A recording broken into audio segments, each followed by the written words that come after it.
Hello viewers, goat liver fry பண்ணும் பொழுது லிவரில் smell வரும். இது ஒரு சிலருக்கு பிடிக்காது. அதனால் லிவர் ஃப்ரை ஒரு சிலர் விரும்ப மாட்டாங்க. இந்த வீடியோவில் லிவர் ஃப்ரை ஸ்மெல் இல்லாமல் எப்படி செய்வது என்பதை பார்க்கலாம் வாங்க. இதுக்கு தேவையான பொருட்கள்: கோட் லிவர் 1/4 கிலோ, பட்டை ஒரு சிறிய துண்டு, லவங்கம் 2, சோம்பு 1/2 டீஸ்பூன், சிறியதாக நறுக்கிய வெங்காயம் 3, தக்காளி 1, இஞ்சி பூண்டு பேஸ்ட் 2 டேபிள் ஸ்பூன், மிளகாய்த்தூள் 1 டீஸ்பூன், தனியாத்தூள் 1 டீஸ்பூன்,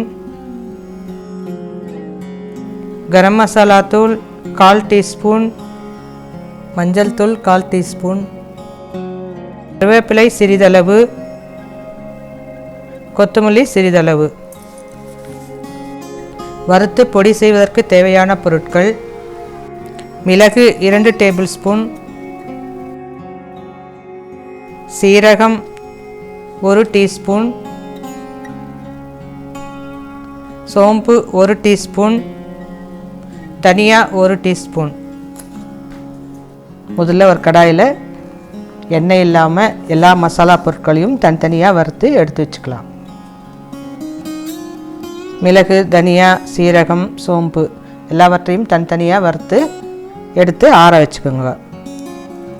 வறுத்து ஆறின மசாலா எல்லாவற்றையும் சேர்த்து பொடி பண்ணி எடுத்து வச்சுக்கலாம். லிவரை நல்லா கழுவிட்டு 1/4 டம்ளர் பால், 1/4 டம்ளர் தண்ணி ரெண்டும் சேர்த்து ஒரு 10 நிமிஷத்துக்கு அதில் ஊற்றி ஊற வச்சுக்கலாம். இந்த மாதிரி பால் தண்ணி சேர்த்து ஊற வைக்கும்போது அதில் இருக்கிற ஸ்மெல்லு எல்லாம் போயிடும். 10 நிமிஷத்துக்கு அப்புறம் லிவரை எடுத்து தண்ணியில் நல்லா அலசி எடுத்து வச்சுக்கலாம்.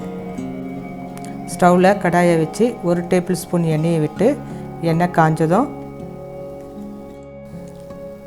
1/4 டீஸ்பூன் சோம்பு போட்டு சோம்பு பொரிந்ததும் நாம் எடுத்து வச்சுருக்கிற வெங்காயத்திலேருந்து சிறிது வெங்காயத்தை சேர்த்து ஆனியன் சிறிது வதங்கியதும் 1 டீஸ்பூன் இஞ்சி பூண்டு பேஸ்ட்டையும் சேர்த்து இஞ்சி பூண்டு பச்சை வாசனை போகிற வரைக்கும் சிறிது நேரம் வதக்கிக்கலாம். இஞ்சி பூண்டு பச்சை வாசனை போனதும் நம்ம அரைத்து எடுத்து வச்சிருக்கிற மசாலா பொடியிலிருந்து 1 டீஸ்பூன் பொடியை போட்டு நன்றாக கலந்து விடுங்க. அதனுடன் லிவரையும் சேர்த்து 1/2 டீஸ்பூன் உப்பையும் சேர்த்து நன்றாக கலந்து ஒரு 5 நிமிஷத்துக்கு நன்றாக ஃப்ரை பண்ணி தனியாக எடுத்து வச்சுக்கலாம். வறுத்து எடுத்து வச்சுருக்கிற லிவரை மறுபடியும் மீதி இருக்கிற மசாலாவெல்லாம் போட்டு ஃப்ரை பண்ணிக்கலாம். இந்த மாதிரி 2 தடவை ஃப்ரை பண்ணுறதுனால லிவர் ஃப்ரையில் ஸ்மெல் இருக்காது.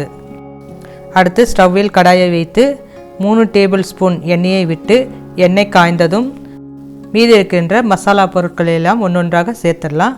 முதல்ல சோம்பை போட்டு சோம்பு பொரிந்ததும் அதனுடன் லவங்கம், பட்டை, ஆனியன், கருவேப்பிலையை சேர்த்து சிறிது நேரம் ஆனியன் ஃப்ரை ஆனதும் இஞ்சி பூண்டு பேஸ்ட்டையும் சேர்த்து இஞ்சி பூண்டு பேஸ்ட்டு பச்சை வாசனை போகிற வரைக்கும் சிறிது நேரம் ஃப்ரை பண்ணிக்கலாம்.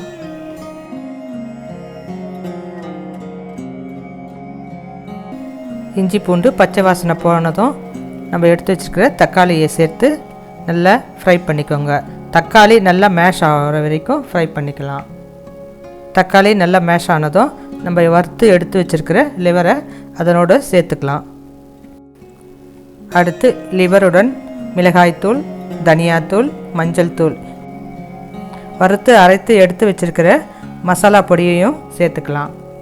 மீடியம் ஃப்ளேமில் வைத்து 2 நிமிஷத்துக்கு மசாலா பொடியில் இருக்கிற பச்சை வாசனை போகிற வரைக்கும் லிவரை ஃப்ரை பண்ணிக்கலாம். 2 நிமிஷத்துக்கு லிவர் ஃப்ரை ஆனதும் அதில் 1/2 டம்ளர் தண்ணீரை விட்டு ஆல்ரெடி நம்ம லிவரில் உப்பு போட்டிருக்கிறோம்.